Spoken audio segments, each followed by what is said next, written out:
నమస్తే సుధాకర్ రెడ్డి గారు, welcome to icon politics.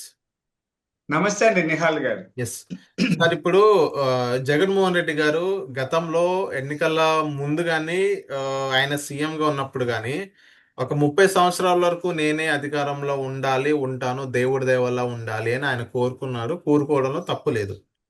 So కానీ ఆయన ఏదైతే పరిపాలన రీత్యా మనం మాట్లాడుకుంటే పరిపాలనలో చాలా లోపాలు ఉన్నాయి. అవినీతి ఎంతో కొంత జరిగింది. ఏ ప్రభుత్వం అవినీతి జరిగింది.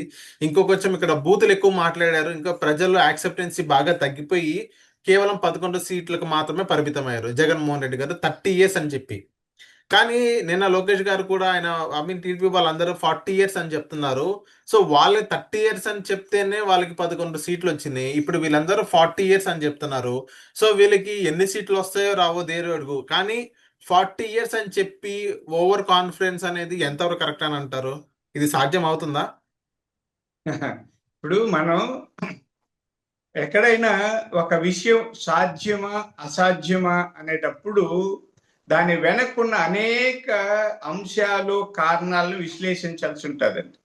ఇప్పుడు మీరు అన్నట్టు జగన్మోహన్ రెడ్డి గారు చిన్న వయసులో ముఖ్యమంత్రి అయ్యారు. 30 ఏళ్ళు ముఖ్యమంత్రిగా ఉన్నారు. కోరుకున్నారు, తప్పేం లేదండి. ఆయన కాదు, మీరైనా నేనైనా ఒక లక్ష్యం పెట్టుకొని చేస్తాం.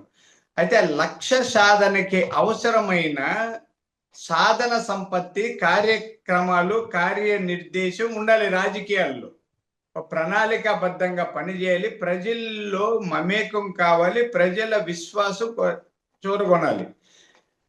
జగన్మోహన్ రెడ్డి గారు కేవలం తన పత్రికల్లోనో ఛానల్లో ఏదో ప్రచారం చేసుకుంటూ సంక్షేమ పథకాలు అమలు చేస్తే చాలు అనుకుంటూ మిగతా అన్ని విస్మరించారు. అభివృద్ధి అన్ని వదిలేశారు. రోడ్లలో అసలు గుంతల పడిన మట్టి లేదు, అలా చేశారు. ప్రతి చోట విమర్శలు వచ్చాయి. మద్యపాన నిషేధం చేస్తానన్నారు. కల్తీ మద్యాలు, నకిలీ మద్యాలు రకరకాలుగా చేశారు. అందరూ దోపిడీలు, వ్యవస్థలు అన్ని చెడిపోయిన తర్వాత జనం భయపడి అతన్ని అంత ఘోరంగా ఓడించారు. ఇది ఇప్పుడు మీ మీ ప్రశ్నకి లోకేష్ గారు ఏమనంటే 40 ఏళ్ళు మనం అధికారంలో ఉంటాం, మరో 40 ఏళ్ళు అంటే కంటిన్యూస్ గా ఉంటామన్నది కూడా ఆయన భావం. మనం బ్యాక్గ్రౌండ్ చూడాలి. కాంగ్రెస్ పార్టీ స్వాతంత్రం వచ్చినప్పటి నుంచి ఆంధ్రప్రదేశ్ని పరిపాలిస్తూ వచ్చిందండి. అంటే ఆంధ్ర రాష్ట్రము, ఆంధ్రప్రదేశ్ ఇలా అలా చేస్తూ 1952 నుంచి అట్లా అనుకుందాం. అనుకుంటే 83 వరకు ఈ రాష్ట్రాన్ని, తెలుగు ప్రజల్ని కాంగ్రెస్ పార్టీ పరిపాలించిందా లేదా? వేరే కమ్యూనిస్టులు ఉన్నారు, వాళ్ళు తిరిగారు. ఒక దశలో కమ్యూనిస్టులు నువ్వా నేను అన్నంత కూడా మెజారిటీ వచ్చింది. ఎదగలేకపోయారు. కాంగ్రెస్ పనిచేసిందండి. మనం ఒక 50 నుంచి అనుకుందాం. 50, 60, 70, 83, 33 ఏళ్ళు దాదాపు కాంగ్రెస్ పరిపాలించిన తర్వాత ఎన్టీ రామారావు గారు 83లో పోటీ చేయడం, అంటే 82లోనే పార్టీ పెట్టారు. 83 జనవరి 5వ తేదీ ఎన్నికలు జరిగాయి కాబట్టి మనం 83 అంటుంటాం. రద్దు చేశారు, మధ్యంతర ఎన్నికలు వచ్చాయి, గెలిచారు.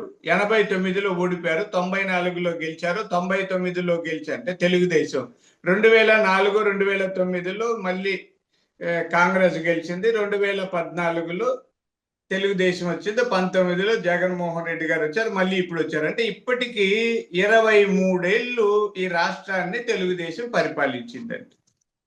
అంటే కాంగ్రెస్ 30 ఏళ్ళకి పైగా అప్పుడు పరిపాలించిన ఆ తర్వాత పరిణామ క్రమంలో మనం పరిపాలిస్తున్నాం కదండి. అవును. ఇప్పుడు 40 ఏళ్ళు టార్గెట్ పెట్టి అలా చెప్తాం. నేను గుజరాత్ లో అప్పుడు కూడా కాంగ్రెస్ పార్టీ ఎక్కువ అక్కడ రాష్ట్రపతి పరిపాలనలు కూడా వచ్చాయండి. 2001, 2002లో ఫస్ట్ ఆయన మన నరేంద్ర మోడీ గారు ముఖ్యమంత్రి అయ్యారు. ఆ తర్వాత 2 ఏళ్ళు అయ్యారు. మొత్తం ఆయన 12 సంవత్సరాలు ముఖ్యమంత్రిగా ఉన్నారు. ఆ తర్వాత వెళ్ళారు. ఇప్పుడు 3వ టర్ము ప్రధానమంత్రిగా ఉన్నారు. ఆ రాష్ట్రంలో అప్పటి నుంచి ఇప్పటి వరకు ఏకదాటిగా పోటీ లేకుండా 5-6 సార్లు బీజేపీ వాళ్ళు గెలిచారు. గతంలో 30 ఏళ్ళు, 40 ఏళ్ళు పరిపాలించిన కమ్యూనిస్టు ప్రభుత్వాలు కూడా ఈ రాష్ట్రంలో ఉన్నాయి. అందుకని లోకేష్ గారు చెప్పిన దాంట్లో బట్టి ఇంకో 40 ఏళ్ళు ఉంటాం. అంటే జగన్మోహన్ రెడ్డి గారి లాగా ఉండడు ఆయన. ఈ 40 ఏళ్ళు మనం ఉండాలంటే ప్రజల్లో మమేకం కావాలి. అందుకని ఒక 6 సూత్రాలను కూడా ప్రతిపాదించారు ఆయన. మొదటి సూత్రం తెలుగుదేశాన్ని నంబర్ 1 స్థానంలో నిలపాలన్నది. అంటే ఓకే. చంద్రబాబు నాయుడు గారు కూడా ఈ నంబర్ 1 కేవలం దేశంలో కాదు ప్రపంచంలోనే పేరున్న రాష్ట్రంగా తయారు చేయాలంటే దీనికి చాలా పెద్ద ప్రణాళిక అవసరం. ఈ తెలుగు ప్రజల్ని ఆ స్థాయికి తీసుకెళ్తుంటే ఆయన ఓడించాలని ఎవరు అనుకుంటారు? జగన్మోహన్ రెడ్డి గారు నేను ప్యాలెస్లు కట్టుకుంటాను, అక్రమంగా దోచుకుంటాను అనేది ఆయన సూత్రం అయితే, లోకేష్ గారు తెలుగు జాతిని, ఈ ఖ్యాతిని, అభివృద్ధిని విస్తరించాలి, ప్రపంచంలో నంబర్ 1 చేయాలనుకున్నారు. అలాగే జగన్మోహన్ రెడ్డి గారు యువతను పట్టించుకోలేదండి. యువతను కాదు పార్టీని కూడా పట్టించుకోకుండా వాలంటీర్ల మీద ఆధారపడి తను ఏదో దోచుకుంటూ పోయారు. యువత వెన్నెముకండి సమాజానికి. ఆ యువతని సమగ్రంగా అభివృద్ధి చేయాలి, వాళ్ళకి అవకాశాలు కల్పించాలి, ఉపాధి కల్పించాలి, ఉద్యోగాలు కల్పించాలి అన్నది ఒక సూత్రం. ఇది ఉన్నంత కాలం యువకులు ఈయనతో పాటే ఉంటారు. అంటే తెలుగుదేశంతో ఉంటారు, లోకేష్ గారితో ఉంటారు. ఇంకా మూడోది మహిళల్ని ఇంటి నుంచే గౌరవించాలి. అంటే మన ఇంటి నుంచే ప్రారంభిద్దామని నేను చెప్పారు. జగన్మోహన్ రెడ్డి గారు మహిళల్ని కించపరిచారు, బూతులు తిట్టారు, అసెంబ్లీలో బూతులు తిట్టారు, అవహేళన చేశారు. వాళ్ళ నాయకులందరూ ఎక్కడ ఏది మాట్లాడినా బూతు పురాణం చేశారు. మనం ఏమంటున్నాం ఇక్కడ? చాలా పరిపక్వత చెందిన విధంగా లోకేష్ గారు సలహా ఇచ్చారు. అలాగే కొన్ని వర్గాలను మాత్రం వెనకేసుకొని తిరిగాడండి జగన్మోహన్ రెడ్డి గారు.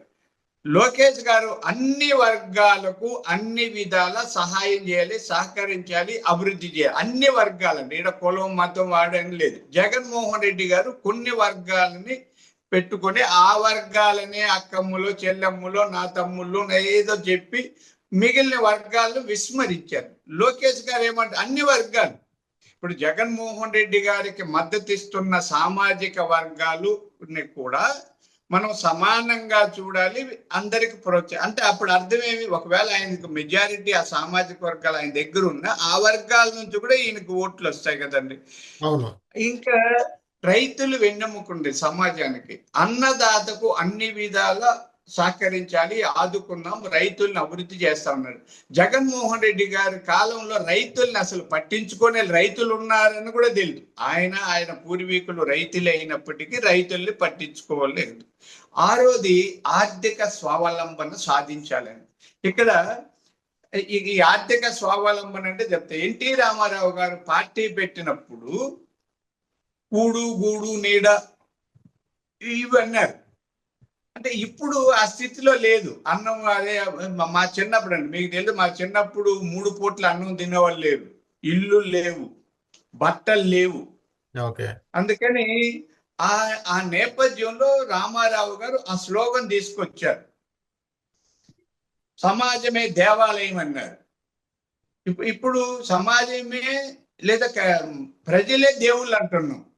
దేవాలయం నుంచి, అంటే దేవాలయములో ఒక దేవుడు ఉంటాడు, సమాజం. ఆ సమాజంలో మనుషులు ఇటు మేమేమంటున్నాము? తెలుగుదేశంలో ప్రజలే దేవుళ్ళు అంటున్నాం, అప్గ్రేడ్ చేశాం. కూడు గూడు నీడ బట్ట ఈ వీటి నుంచి ఆర్థిక స్వావలంబన అంటున్నాం. అంటే ఇప్పుడు ఎవరు కూటికి లేనోడు, గుడ్డకు లేనోడు లేరు. అయితే ఆర్థికంగా అత్యున్నతమైన స్థితికి వెళ్ళాలి, పరిస్థితులకు అనుగుణంగా సంపూర్ణంగా బతకగలగాలి. ఏదనుకుంటే, అంటే అందరికీ ఆశ ఉంటుంది, హాయిగా మంచి ఇల్లు ఉండాలి, ఫ్యాన్ ఉండాలి, ఏసీ ఉండాలి, కారు ఉండాలి, చేతిలో డబ్బు ఉండాలి, అనుకున్న సౌకర్యాలు ఉండాలి. ఇవన్నీ ఆర్థిక స్వావలంబన జరిగితే తప్ప రాదు. అందుకని ఈ 6 సూత్రాలు లోకేష్ గారిని చాలా ఉన్నతమైన స్థితికి తీసుకొస్తాయి. ఈ 6 సూత్రాలు అమలు చేస్తూ నిబద్ధత కలిగి నిజాయితీగా పరిపాలించి అక్రమాలు, అవినీతిని వీలైనంత వరకు తగ్గించుకుంటూ సమాజంలో పోతే 40 ఏళ్ళు తెలుగుదేశం పార్టీ మళ్ళీ అధికారంలో ఉంటుంది అంటే ఆశ్చర్యం ఏముందండి?